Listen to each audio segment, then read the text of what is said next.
ప్రార్థన చేసుకొని మరి చదవబడినటువంటి ధ్యాన భాగాల్లోకి వెళ్దాం. ప్రార్థన చేసుకుందాం.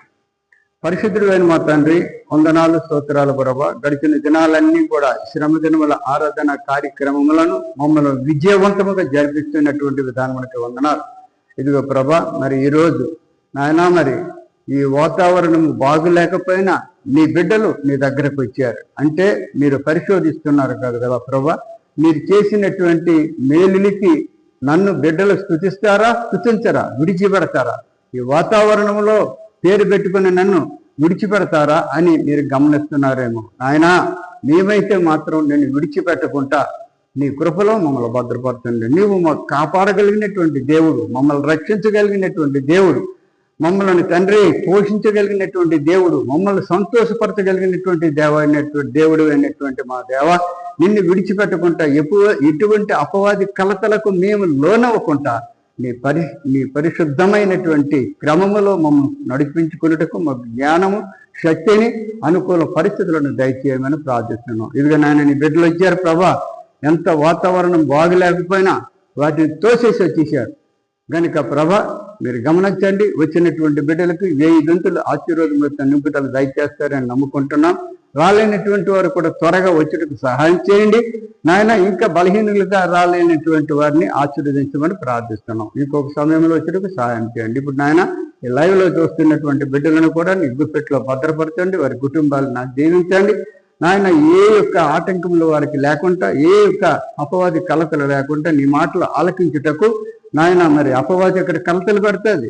లైవ్లో చూస్తున్నటువంటి బిడ్డలకు ఏదో ఒక కంగాలి, ఏదో ఒక ఇది అపవాది పెట్టేటప్పుడు వారికి ఎటువంటి నాయన మరి అపవాది కలతలతో లోనవ్వకుండా నీ శక్తితో వాళ్ళు నీ మాటలు విని మేలులు పొందుకునే భాగ్యాన్ని దయచేయండి. ఇప్పుడు ధ్యాన భాగంలో తండ్రి ఈ యొక్క ఆదరణకర్తతో మీరు మాట్లాడి మాకందరికీ తృప్తికరమైనటువంటి మంచి ఆత్మీయ ఆహారం దయచేయమని యేసు పరిశుద్ధ నామములో మరి వేడుకుంటూ ప్రార్థిస్తున్నాం తండ్రి.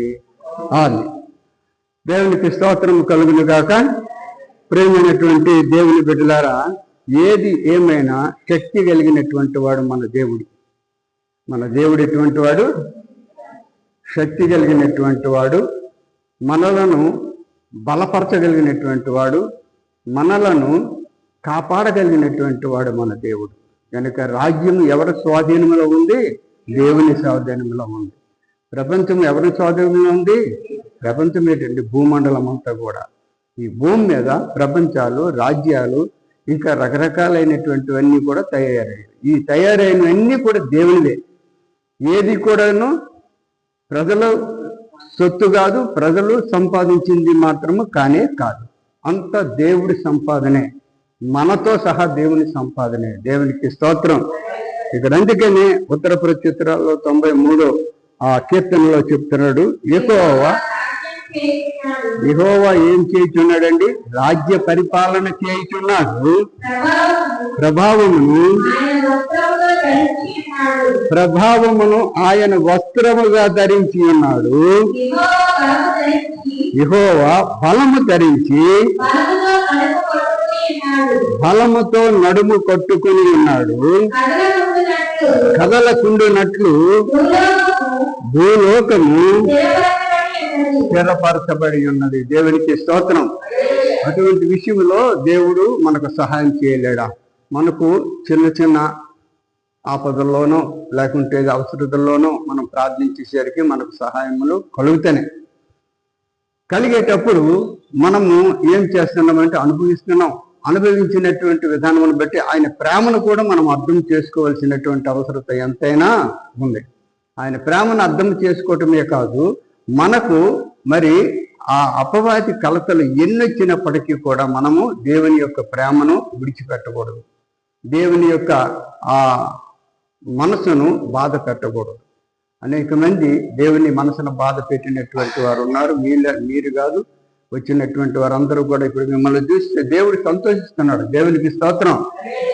నా కుమారులు, నా కుమార్తెలు వారు చేసినటువంటి మేలును బట్టి వాతావరణం లక్ష్య పెట్టలే, ఏ వచ్చినా లక్ష్య పెట్టకుండా నన్ను ఆరాధిస్తున్నారు అని ఆయన చేస్తున్నాడు. కానీ ఇంకొకసారి మీరు అడగండి, దేవుడు తప్పకుండా అన్ని కూడా కలుగు చేస్తాడు. అయ్యా మాకు ఇది వరకు మనం ప్రార్థన చేసుకునేటప్పుడు నేను వీధుల్లో పెట్టేవాడును, ఇంకా రకరకాలైనటువంటి ప్రార్థన జరిగేటప్పుడు మనసు పూర్తిగా ప్రార్థన చేసేటప్పుడు ఆ వాతావరణము కంట్రోల్ అయిపోయేది. దేవునికి స్తోత్రం. గృహ ప్రార్థనలు చేసేటప్పుడు కూడా వాతావరణం కంట్రోల్ అయిపోయింది. కొన్ని పెద్ద ప్రార్థనలకి అది గొప్ప కలతలు పెడతాడండి. ఏమిటో నువ్వు అన్ని కాపాడుతున్న యోబుని అన్నది, యోబు గురించి అన్నది. యోబు భూమి మీద అతని వంటి నీతిమంతుడు ఎవరూ లేరండి దేవుడు అనేటప్పుడు అక్కడ అంటది మరి యోబు ఉన్నాడు కదా అని దేవుడు అనేటప్పుడు ఆ యోబుకి నువ్వు చుట్టూ కంచి వేసేవా, అందుకే నిన్ను నమ్ముతున్నాడు, నువ్వు ఆ కంచి తీసే నేను అని విషేస్తాడు అన్నాడు. పరిశోధించాడు, భయంకరంగా పరిశోధించాడు యోబుని. పరిశోధించినప్పుడు దేవుడు యోబు మీద ఉన్నటువంటి గొప్ప నమ్మకం యోబు నా కుమారుడు, నేను పుట్టించినటువంటి నా కుమారుడు నన్ను సంతోషపరిచినటువంటి వాడు, నేనంటే ఎంతో ప్రేమ గనుక అక్కడ ఘనకార్యము చేశాడు, నా ద్వారా ఎన్నెన్నో చేస్తున్నాడు అని యోబుని ఎంతో మెచ్చుకున్నటువంటి దేవుడు పిచ్చోడా అతన్ని ఎంత ఉతికినా సరే లొంగడు అని చెప్పేటప్పుడు ఉతికాడు సాతాను. ఉతికాడా లేదా? బాగా ఉతికాడు. పిల్లలు చంపేశాడు, భూములు తీసేసాడు, అన్ని తీసాడు. మనమైతే ఏం చేస్తాం? మనమైతే తిట్టేస్తాం దేవుడిని. ఏమి దేవుడండి ఎలా చేస్తున్నాడు, అదేమి దేవుడండి అని ఏదో ఒకలాగా బూతులు కూడా తిట్టేస్తాం దేవుడికి. కానీ యోబు ఎటువంటి పరిస్థితుల్లో సాతాను తొరుపులకు లొంగలే. ప్రేమైనటువంటి దేవుని బిడ్డలారు, ఈ రోజుల్లో కూడా మనకి కూడా అప్పుడప్పుడు ఆ తొరుపులు వస్తుంటాయి. అదిగో ఆవిడ నువ్వు చూస్తున్నావయ్యా బాగా, అందుకే నేను ప్రార్థన చేస్తుంది. అతను నువ్వు బాగా చూస్తున్నావయ్యా అందుకే నేను ప్రార్థన చేస్తుంది. ఆ గుళ్ళోన జనాలు వస్తారయ్యా ఎందుకంటే నువ్వు బాగా చూస్తున్నావు కదా. అలాంటప్పుడు ఈ ఆటంకాలు నువ్వు ఏది చేసినా నా బిడ్డలు నన్ను వదలరు. దేవునికి స్తోత్రం. వర్షము కాదు, తుఫాను కాదు, ఏది గాలిని సుడిగాలి లేచిన నా బిడ్డలు మాత్రము నన్ను స్తుతిస్తారు అనే పద్ధతి యోబుకు ఉన్న గుణము మనకు ఉండాలి. యోబు అదే విధముగా దేవునికి మహిమపరిచాడా లేదా? మహిమపరిచాడు, దేవుని ఘనపరిచాడు, దేవునికి ఎటువంటి పరిస్థితుల్లో కూడా లోబడ్డాడే కానీ తృణీకరించలేదు. తన కష్టాలన్నీ కూడా అనుభవించినప్పటికీ కూడా నలిపినప్పటికీ కూడా సాతానుడు ఎంత నలిపినా లొంగలే. సాతానుడికి మాత్రం చోటు ఇవ్వలే. కానీ చివరికి దేవుడు మెచ్చుకొని అతనికి ఎన్నింతల ఆశీర్వాదాలు వచ్చాయి? ఆశీర్వాదాలు రెండింతల ఆశీర్వాదాలు వచ్చాయి. తన పిల్లలు తనకి ఇచ్చేసాడు. ఆయనకు సమస్తము సాధ్యమే కానీ అసాధ్యమైనది ఏది కూడా లేదు. ప్రేమైనటువంటి దేవుని బిడ్డలారా, ఈ రోజుల్లో మనకి వాతావరణాలు ఆటంకపరచవచ్చు, గాలి తుఫాన్లు ఆటంకపరచవచ్చు. దేవుడి చక్కని ఆలయాన్ని ఇచ్చాడు. మనము ఇందాక మరి కుమారుడు చెప్తున్నాడు, గొడుగులేసుకునే వచ్చేయండి దేవుడిని ఆరాధిద్దామని. చాలా సంతోషించాను నేను. నిజమే, మనసు దేవుడి మీద ఉన్నటువంటి వారు ఎలాగైనా వచ్చేస్తారు. మనం వచ్చేసాం కదా, ఎలాగైనా వచ్చేస్తాం, ఎలాగైనా దేవుని వాక్యం చెప్తాం. నాకు విశాఖపట్నంలో దేవుని వాక్యం ఇచ్చేటప్పుడు తప్పకుండా అక్కడికి వెళ్ళి అక్కడ వదలలేదు, ఇక్కడ వదలలేదు, అన్ని కూడా మేము చేస్తూనే ఉంటాం. పల్లెటూరులు అంటే వెళ్ళేటప్పుడు అక్కడ వదలము, ఇక్కడ వదలము. కనుక ప్రేమైనటువంటి దేవుని బిడ్డలారా గమనించండి, దేవుడిని మనం ఎప్పుడు కూడా విడిచిపెట్టవద్దు. దేవుడిని విడిచిపెట్టుకుంటుంటే యోబు రెండింతల ఆశీర్వాదాలు పొందుకున్నటువంటి విధముగా మనకి కూడా దేవుడు ఎందుకు ఇవ్వడు? కనుక ఇక్కడ మాటలు చెప్తున్నాడు, యెహోవా రాజ్యం చేస్తున్నాడు. ఈ రాజ్యాలన్నీ ఎవరివి? దేవుని రాజ్యాలు కనుక ఆ దేవుని రాజ్యాలని మనము సద్వినియోగం చేసుకోవాలి. అంతటి బలము గల దేవుణ్ణి నువ్వు నమ్ముతున్నావంటే మనకి ఎంత విశ్వాసం ఉండాలండి. చాలా విశ్వాసం కలిగినటువంటి వారముగా మనం ఉండాలి. భూమి మీద ఎంతమందో దేవుణ్ణి ప్రేమిస్తున్నారు కానీ ఓతోత ఇవి అన్ని చేస్తూ ఉంటారు. ఇక్కడ ఒకడు ఏం చేసి చిన్న పాఠం చెప్పి ముగించుకోబోతున్నాం. మరి ఇక్కడ ఒక ఆయన యేసు ప్రభువుని పరిచర్యలలో ఒకడు తనతో కూడా ఎంత ప్రేమ అండి. పరిచర్యలలో ఒకడు తనతో కూడా భోజనము చేయమని ఆయన అడిగాను. ఆయన ఆ పరిచర్య ఇంటికి వెళ్ళి భోజన పంక్తిని కూర్చుండగా ఆ ఊరిలో ఉన్న ఎవరండి? పాపాత్మురాలైన ఒక స్త్రీ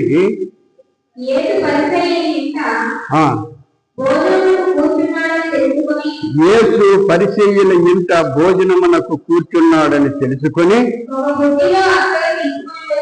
ఒక బుడ్డిలో అత్తరు తీసుకొని వచ్చి వెనుక తట్టు ఆయన పాదముల యొద్ద నిలవబడి ఏడ్చుతూ కన్నీళ్లతో ఆయన పాదములను తడిపి తన తల వెంట్రుకలతో తుడిచి ఆయన పాదములను మరలా ముద్దు పెట్టుకొని ఆ అత్తరు వాటికి పూసెను. దేవునికి స్తోత్రం. కనుక గమనించండి ప్రేమైనటువంటి దేవుని బిడ్డలారా, ఇక్కడ మరి ఎక్కడ ఆ అత్తరు పూసింది ఈవిడ పాపాత్మురాలు? ఎక్కడ పూసింది? ఒంటిగా? అందరూ చెప్పాలి కదా, వింటున్నారా మీరు?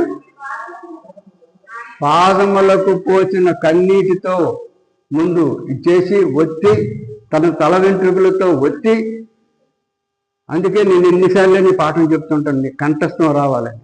తల వెంట్రుకలతో ఒత్తి అత్తరుని ఎక్కడ పోసింది? పాదముల దగ్గర. ఇక్కడ పాపాత్మురాలు ఉంది. ఇక్కడ మరి మత్తయి సువార్తలో ఒకలాగా ఉంటుంది, తల మీద పోసినట్టు ఒక స్త్రీ ఉంది.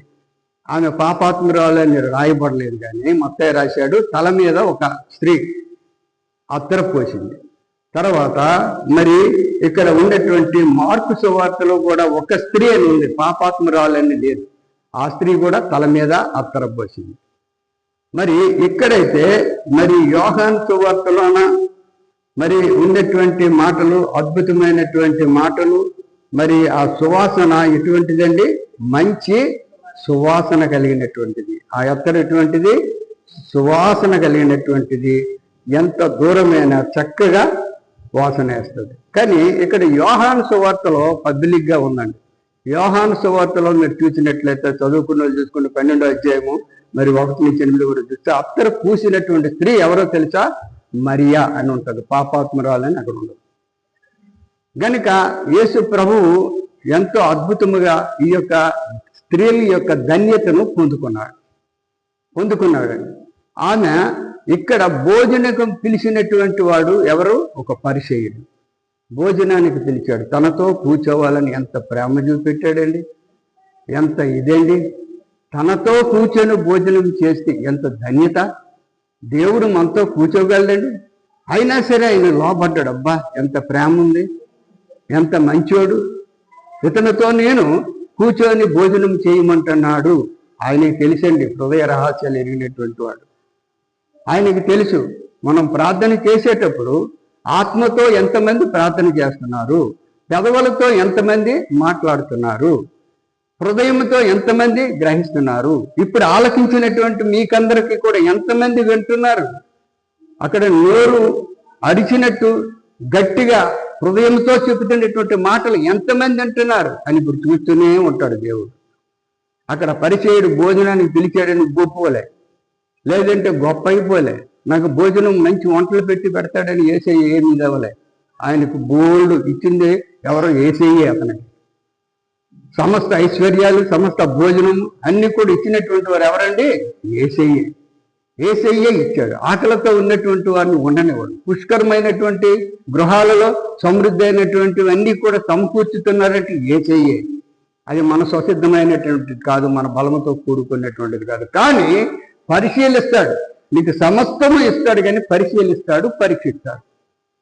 యోగుకు అదే చేశాడు. సమస్తము ఆస్తులు ఇచ్చాడు, సమస్తము ఐశ్వర్యాలు ఇచ్చాడు, సమస్తము ఎంతమందో జనం విపరీతం 500 పైన 5,000 మంది పని మనుషులు.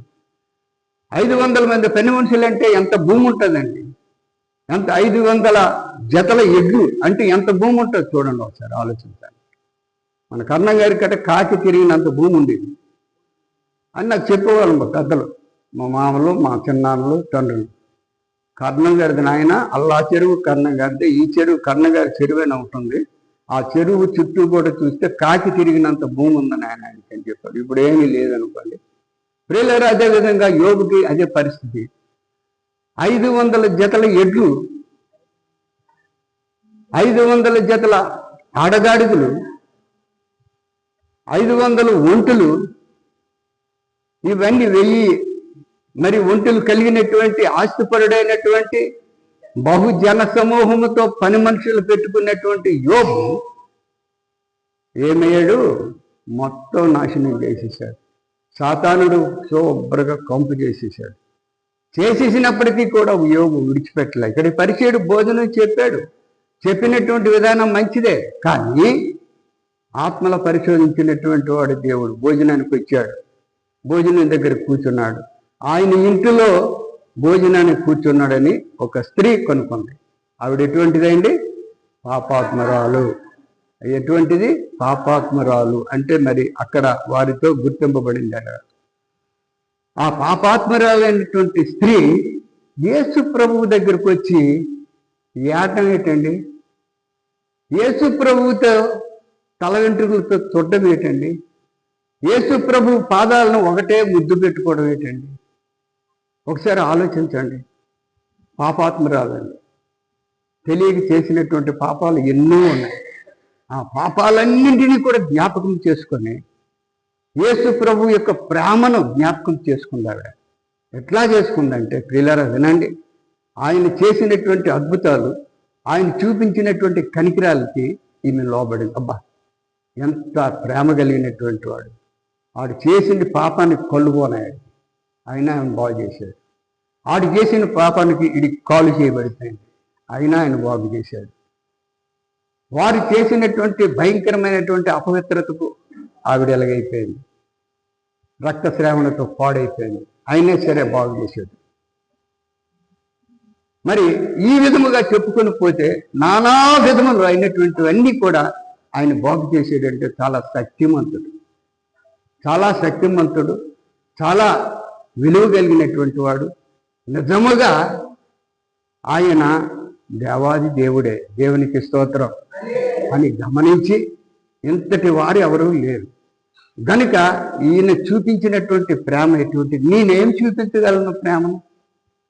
నేను తొట్టబడిపోయి లోబడిపోయాను, లోకానికి లోబడిపోయాను, అపవిత్రతకి లోబడిపోయాను అని చెప్పి వెళ్ళి ఆయన వచ్చాడని విని పాదాలు వెనుక తట్టు నుంచి ఆమె కన్నీరు కారుస్తూ ఆయన పాదాల మీద పడినట్టు కన్నీరు చూసింది.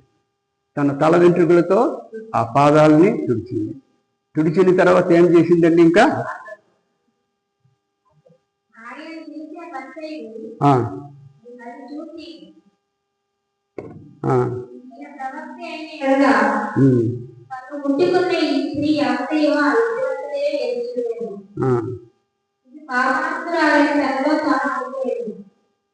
అది కాదమ్మా, నువ్వు 38 వచ్చిన చదువు. వెనుక తట్టు ఆయన పాదముల ఎదుట నిలబడి, మొదట మాట ఏడ్చుచు కన్నీళ్లతో ఆయన పాదములను తడిపి తన తల వెంట్రుకలతో తుడిచి ఆయన పాదములను ఏం చేస్తుందండి? ఆయన పాదములకు ముద్దు పెడుతుందంటే చూడండి, ఒకసారి ఆలోచించండి, మీ గుండెలు జల్లు మనాలి. ఆయన మహా గొప్ప దేవుడు. ఆయన దగ్గర శక్తి లేదు, ఏ శక్తి కూడా లేదని లేదు, సర్వశక్తిమంతుడు. ఆయన పాదాలను అటువంటి దేవుడని ఆయన పాదాలను ఏం చేస్తుంది? ముద్దు పెట్టుకుంటుంది. చాలామంది మన గుడికి వస్తారు, దూరం దగ్గర ముద్దు, గుడిలోకి వచ్చి ఒక ముద్దు, తర్వాత వాకింగ్ చెప్పినప్పుడు గొద్దులాగా వెళ్ళిపోతారు. అవునా కాదా? చాలామంది నేను చూస్తున్నాను, దూరబంధం దగ్గరికి వస్తారు, ఊరికి ముక్కేస్తారు. దూరబంధాలు ముక్కి ఏటి వచ్చిందండి? గుడిలోకి వస్తారు, ముద్దు పెట్టేస్తారు, బైబిల్ ముద్దు పెట్టేస్తారు, కానీ యేసు ప్రభుకు దూరంగా వెళ్ళిపోతారు. అది మంచి పద్ధతేనా? అది కాదు. యేసు ప్రభువును ముద్దు పెట్టాలి. దేవునికి స్తోత్రం. ఆయన పాదాలకు ముద్దు పెడుతున్నాను. నేను మొన్న ఒకసారి ఆటోలో వెళ్తున్నాను, నా పక్కన ఒక పాప కూర్చుంది, అవనస్త్రాలే, కనిపించిన గుడికెళ్ళ ముద్దెట్టేస్తుంది, కనిపించిన గుడికెళ్ళ ముద్దెట్టేస్తుంటే చూశాను.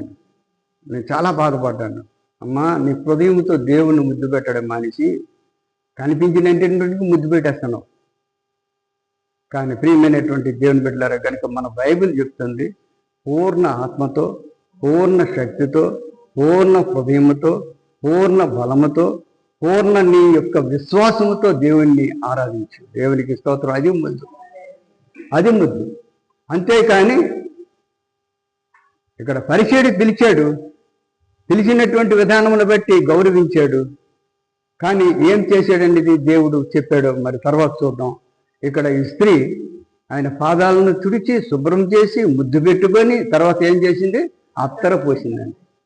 అత్తరు పోసింది. అత్తరు పూసేటప్పుడు నేను పాఠం చెప్పేస్తాను, మరి లేట్ అవుతుంది. ఆ అత్తరు ఏమవుతుందండి? అక్కడ ప్రదేశం అంతటికి కూడా మహాసువాసన కలిగినటువంటి మంచి విస్తరిస్తూ ఉంటుంది. అది ఏంటి తెలుసండి? దేవుని యొక్క ప్రేమ ఆమె బయలుపరిచింది. దేవునికి స్తోత్రం. అక్కడ ఏంటో చెంట్లు పూసిందని పని కాదు, లేదంటే అత్తరు పూసిందని పని కాదు. అత్తరులో నుంచి దేవుడిలో నుంచి వచ్చినటువంటి ప్రేమ. ఆయన పాదముల మీద పోసేటప్పుడు సువాసన కలిగినటువంటి వాడు అతను. అటు భూలోకానికే మహాశక్తి కలిగినటువంటి వాడు. అంత మహా గొప్ప దేవుని యొక్క సువాసన ఆమె తెలుపుతుంది. అంటాడు అక్కడ ఒకడు, ఎందుకది అలా పోసేయడం? ఇంకొక దగ్గర అది పోసేయడం ఎందుకు అట్లాగా? అది 300 ధ్యానారములు. ధ్యానారములు అంటే ఎంతో తెలియదండి. 300 ధ్యానారములు అంటే 300 కోట్లు ఏమో తెలియదు. అంతకు అమ్మొచ్చు కదా. అమ్మేసి దొంగాడు, ఎదవ, బాగా దొంగ, బాగా గబ్బు దోచుకున్నటువంటి వాడు. అటువంటి వాడు మాట్లాడుతున్నాడు. ఎందుకది? అంతకంటే ఇంకేముందండి విలువ? మన దేవుడి కంటే ఇంకేమైనా ఉన్నారా? అప్పుడు యేసు ప్రభు అంటాడు, ఏమంటాడో తెలుసండి? పేదలు ఎప్పుడు మీతో ఉంటారు, కానీ నేను ఉండను. నన్ను భూస్థాపన చేస్తుంది స్త్రీ. ఈ స్త్రీ భూస్థాపన చేస్తుంది కనుక ఈమె ఎక్కడ ఉంటుంది? పరిశుద్ధ గ్రంథంలో అందుకే వ్రాయబడింది పేరు. దేవునికి స్తోత్రం అని అంటుంది. అక్కడ భోజనాన్ని పిలిచిన పరిచయం ఏమంటున్నాడో చూద్దాం. ఆయనను పిలిచిన పరిచయుడు అది చూచి, ఈయన ప్రవక్త అయిన ఎడల కన్ను ముట్టుకొనిన ఈ స్త్రీ ఎవతియో ఎటువంటిదో ఎరిగియుండు, ఇది పాపాత్మరాలు అని తనలో తాను అనుకున్నాను. అక్కడ ఏమంటున్నాడండి? ఆ స్త్రీని దూషిస్తున్నాడు, భయంకరంగా దూషిస్తున్నాడు. ఆ బయట వీడు ఏమి ప్రవక్త? నిజమైన ప్రవక్త అయితే తనను పుట్టుకునేదే ఎవరో గ్రహించేస్తాడు కదా. ఆయన ఎందుకు గ్రహించడండి? ఆయన గ్రహించేస్తాడు కదా. అతన్ని ఎలాంటోడో గ్రహించాడు, అతను ఏ విధముగా ఉన్నాడో గ్రహించాడు, ఆయన యొక్క పరిస్థితిని గ్రహించాడు. ఆయన పరిస్థితిని గ్రహించడమే కాదు, ఆయనకు మరి ఎటువంటి మర్యాద చేశాడో గ్రహించాడు. పిలిచాడు భోజనానికి. నేను భోజనానికి పిలిచాను కదా, అయిపోయా, ఇదే చాలు ప్రేమ అనుకుంటాడు. చాలా మంది ప్రియులరా గమనించండి, మీరు తిరిగితే తిట్టండి. ఒక 5 రూపాయలు, 10 రూపాయలు, 50 రూపాయలు, 100 రూపాయలు, 10,000 సంద వేసి అయిపోయింది నా పని అయిపోయా అనేసి అనుకుంటారు. దేవుడికి భోజనం కొద్దిగా పెట్టేశాను కదా, నా పని అయిపోయా అనుకుంటున్నాడు, గర్విస్తున్నాడు. కానీ ప్రేమైనటువంటి దేవుడు ప్రతిదీ కూడా పరిశోధిస్తూ ఉంటాడు. దేవుని కార్యక్రమం నేను చేసేసాను, దేవుని గుడి పెట్టేశాను, అందరికి భోజనాలు పెట్టేశాను, లేదంటే కానుక ఇచ్చేసాను, అయిపోయింది నా పని. ఇక్కడ పరిచయుడు అయితే అనుకుంటున్నాడు, ఆయన భోజనాన్ని నేను పిలిచాను, కానీ ఈవిడ పాపాత్మురాలు. ఆవిడ చేసినటువంటి పనులు అడిగి బుర్రకెక్కలే. ఈవిడ పాపాత్మురాలు, ఎంత భయంకరమైనటువంటి రాలు అనేటప్పుడు ఆయన పరిశీలించాడు. ఆయన హృదయాన్ని వెంటనే కనుక్కొని చిన్న ఉపమానం చెప్పాడు. లేట్ అవుతుంది అనుకోండి, చిన్న ఉపమానం చెప్పాడు. 2 కుమారుల గురించి, అప్పుల గురించి ఉపమానం చెప్పాడు. ఉపమానం చెప్పిన తర్వాత ఏమన్నారో ఒకసారి చూద్దాం. 44వ వచనం నుంచి చూడమ్మా. ఆ స్త్రీ వైపు తిరిగి సీమోనుతో, భోజనానికి పిలిచినటువంటి సీమోనుతో ఇట్లనను, ఈ స్త్రీని చూస్తున్నావే, నేను నీ ఇంటిలోనికి రాగా నీవు చూసారా? యేసు ప్రభువు నీ భోజనముకి ఆదిత్య పిలిచినప్పుడు అతనికి ఏం చేశాడు? నీళ్ళు ఇచ్చాడా కడుక్కోడానికి? ఏమమ్మా చిన్నది, నీళ్ళు ఇచ్చాడా కడుక్కోడానికి? నీళ్ళు ఇవ్వాలి. కానీ ఈమె తన కన్నీళ్లతో నా పాదముల కడిగి తన తల వెంట్రుకలతో తుడిచెను. నీవు నన్ను ముద్దు పెట్టుకొనలేదు గాని నేను లోపలికి వచ్చినప్పటి నుండి ఈయన నా పాదములకు ముద్దు పెట్టుకొనుట మానలేదు. నీవు నూనెతో నా తల అంటలేదు గాని ఈమె నా పాదములకు అత్తర పూసెను. దేవునికి స్తోత్రం. కనుక ప్రియమైనటువంటి దేవుని బిడ్డలారా, అత్తర పూసిందంటే అది దేవుని యొక్క శక్తిని తెలిపింది, దేవుని యొక్క శక్తిని, బలమును, దేవుని యొక్క ప్రేమను తెలిపింది. అంత సువాసన కలిగినటువంటి వాడు మన దేవుడు, అంత శక్తి కలిగినటువంటి వాడు మన దేవుడు, అంతో ఆయనలో మంచి ప్రేమ ఉంది అని ఆ వాసనతో తెలిపింది ఆ స్త్రీ. దేవునికి స్తోత్రము కలుగును గాక. ప్రేమైనటువంటి దేవుని బిడ్డలారా, అటువంటి మనస్సులు కలిగినటువంటి వారముగా ఉండాలి. ఈ పరిసేయుడు పిలిచాడు, భోజనం పెట్టిస్తే అయిపోయింది. అతనికి కావలసిన మర్యాద చేశాడా? చేయలే. ఈ స్త్రీ వచ్చి ఇంత చక్కగా పాదములు ఆయన ముద్దు పెట్టుకొని ఆయన గౌరవించి, ఎందుకంటే లోకానికి రక్షకుడుగా వచ్చాడు కనుక, ఆయన ప్రాణం పెట్టడానికి వచ్చాడు కనుక, ఆయన ప్రాణం పెడతాడు కనుక, ఆయనకి ఎంత మనము పని చేసినా, ఎంత సదుపాయం చేసినా, ఎంత మరి ఏది చేసినా సరే, పరిచర్య చేసినా ఆయన రుణం మనం తీర్చలేము. ఈమె చేసింది, ఈమె రుణము తీర్చుకుంటుంది. ఆయనను పాతిపెట్టక ముందు, ఆయన భూస్థాపన చేయక ముందు ఈయన గౌరవిస్తుంది. మన జీవితాలు కూడా అలాగే ఉండాలి. మన ఆత్మతో దేవుణ్ణి అద్దుకోవాలి కానీ పెదవులతో, శరీరముతో, లేదంటే ఏదో కానుకలతో అద్దుకోవడము కాదు. ప్రేమైనటువంటి దేవుని బిడ్డలారా, మరి 2వ కొరింథీలో చక్కని మాటలు ఉంటాయి. 2వ కొరింథీలో మనం చూసినట్లయితే, 2వ కొరింథీ 9వ అధ్యాయము 6-7 వచనంలో చూసినట్లయితే,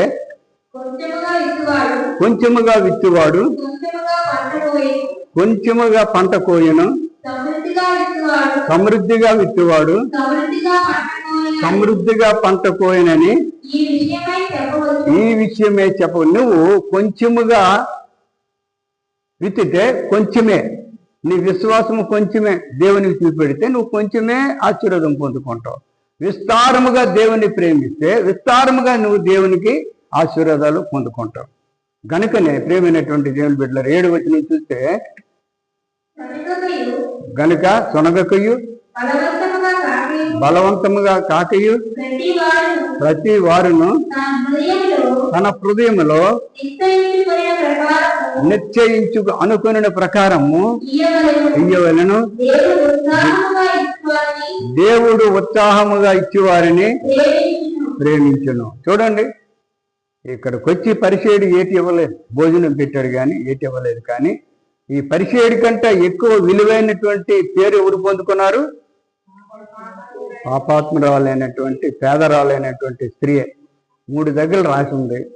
తల మీద పోసింది ఒక స్త్రీ, ఇంకొక స్త్రీ తల మీద పోసిందనే ఉంటుంది. మార్కు మొత్తం ఎట్లా రాశారు. మరి లోకాలో మాత్రము ఈ స్త్రీని రాశారు. తర్వాత యోహాను సువార్తలో మాత్రం మరియమ్మ కూడా అదే సదుపాయం చేసింది. ఎలా చేసిందంటే, వాళ్ళ అక్క భోజనానికి మళ్ళీ రాత్రితో సహా భోజనానికి పిలిచేటప్పుడు ఆమె ఏం చేసిందంటే, ఇంటిలో పిలిచి చక్కని అత్తరు కలిగిన, సువాసన కలిగినటువంటి అత్తరును పోసినట్టు ఉంటుంది. కనుక ఇక్కడ మరి పరిచయుడి కంటే మంచి మనస్సు కలిగినటువంటి స్త్రీ ఈవిడ. కనుక ఏటన్నాడు యేసు ప్రభు చూద్దాం. అదే 47వ వచనంలో, ఆమె విస్తారముగా ప్రేమించెను గనుక ఆమె యొక్క విస్తార పాపములు క్షమింపబడినవని నీతో చెప్పుచున్నాను. దేవునికి స్తోత్రం. నువ్వు ఎంత చేస్తే నాకెందుకు, నువ్వు భోజనాన్ని పిలిచావు మంచిదే అని ఒప్పుకున్నాను, కానీ విస్తారంగా నన్ను ప్రేమించేది. నువ్వు కొంచెం ప్రేమించావు కనుక కొంచెం పొందుకుంటావు. ఈమె విస్తారంగా ప్రేమించింది కనుక ఈవిడి చేసినటువంటి విస్తార పాపంలో నేను క్షమించేశాను. దేవునికి స్తోత్రం అంటూ ఏమన్నారు? ఎవనికి కొంచెముగా క్షమింపబడునో వాడు కొంచెముగా ప్రేమించినని చెప్పి నీ పాపములు క్షమింపబడి ఉన్నవని ఆమెతో చెప్పారు. దేవునికి స్తోత్రము కలుగుతుంది. ప్రేమైనటువంటి దేవుని బిడ్డలారా, విస్తారముగా ప్రేమించింది ఆ స్త్రీ కనుక విస్తారముగా దీవెనలు పొందుకుంది. యోబు కూడా విస్తారంగా ప్రేమించాడు కనుక విస్తారమైనటువంటి ప్రేమను పొందుకున్నాడు. అంతకు 2 ప్రేమను పొందుకున్నాడు. ఈరోజు మన జీవితాలు ఓతోత విశ్వాసము కాకుండా పరిపూర్ణమైనటువంటి విశ్వాసంతో మనము దేవునిని మరి పొందుకోవలసినటువంటి అవసరత ఉంది.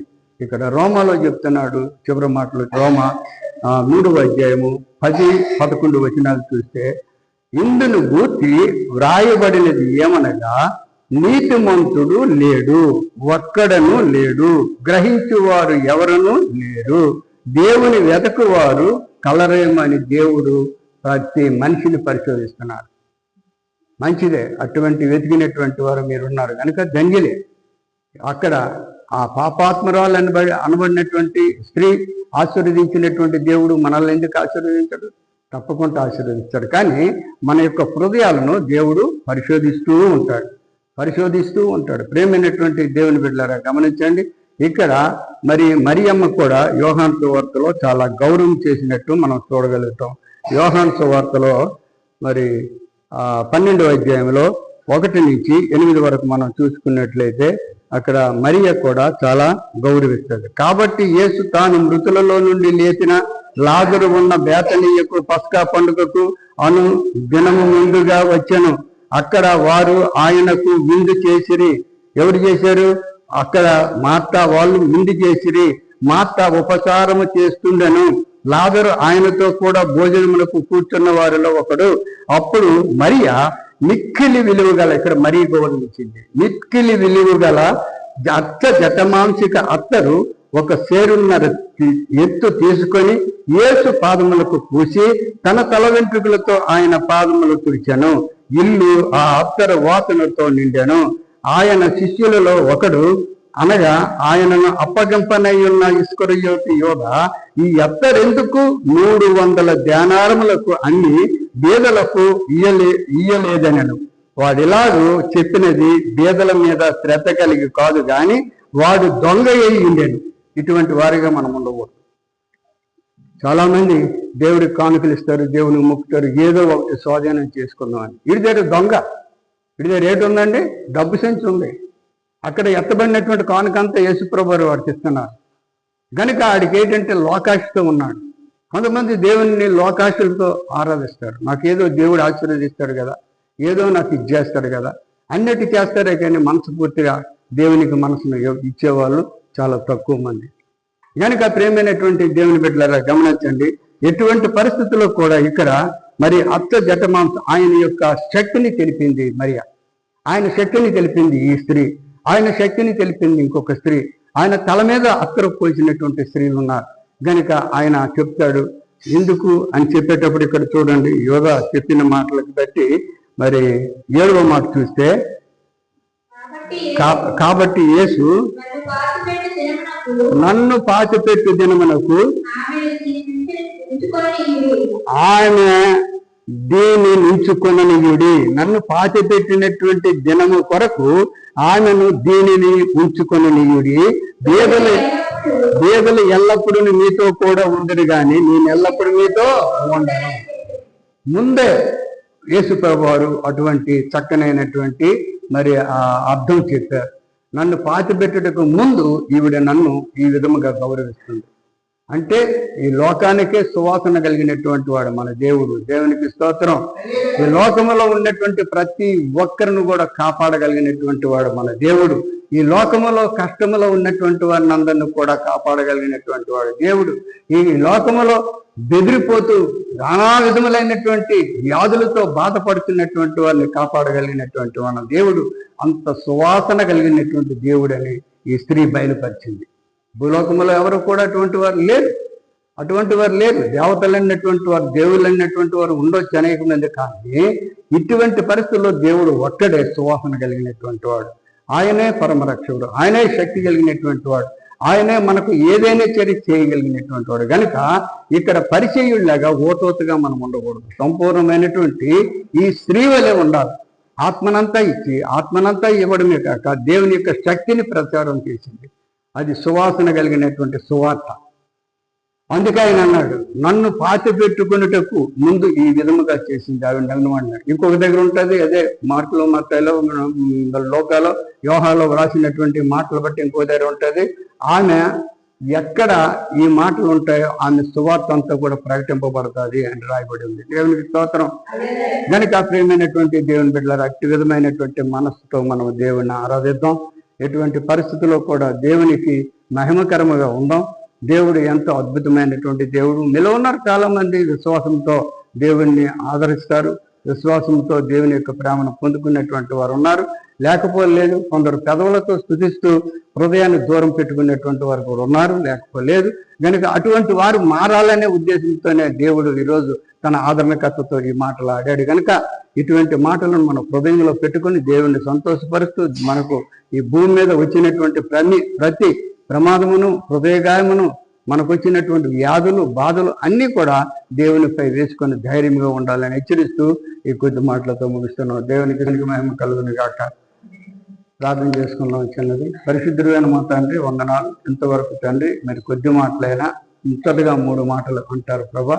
మరి చక్కగా మాకు అర్థం చెప్పారు. మా హృదయాలతో నిన్ను స్తుతించుకునే భాగ్యాన్ని దయచేయండి. మా పెదవులతో కాదు ప్రభా, మా మనస్సును నీకు సమర్పిస్తూ అద్భుతమైనటువంటి మంచి దీవెనలు పొందుతున్నట్టు సహాయం చేయండి. దేవుళ్ళు చూసినటువంటి బిడ్డలందరినీ, కుటుంబాలందరినీ కూడా జీవించమని ప్రార్థిస్తున్నట్లు ఉన్నటువంటి కుటుంబాలు నాయన లక్ష్య పెట్టగా వాతావరణాన్ని తృణీకరించుతూ వచ్చినటువంటి బిడ్డలకు తగు ప్రతిఫలం ఇవ్వడమే కాక ప్రభా, చక్కగా వారందరికి కూడా మంచి ఆరోగ్యాలతో ఇంకా నిన్ను ఘనపరుచుకునే భాగ్యాన్ని దయచేయండి. నాయన భూలోకానికి సువాసన కలిగినటువంటి దేవుడు, అటువంటి దేవుడు మాకున్నావని మేము తండ్రి నిన్ను స్తుతిస్తున్నాం. కనుక ప్రభా ఇదిగా ఈరోజు మరి గౌరమ్మ గారు కట్టవలసినటువంటి భక్తులకు కట్టవలసిన ప్రార్థన రేపు దీవించండి.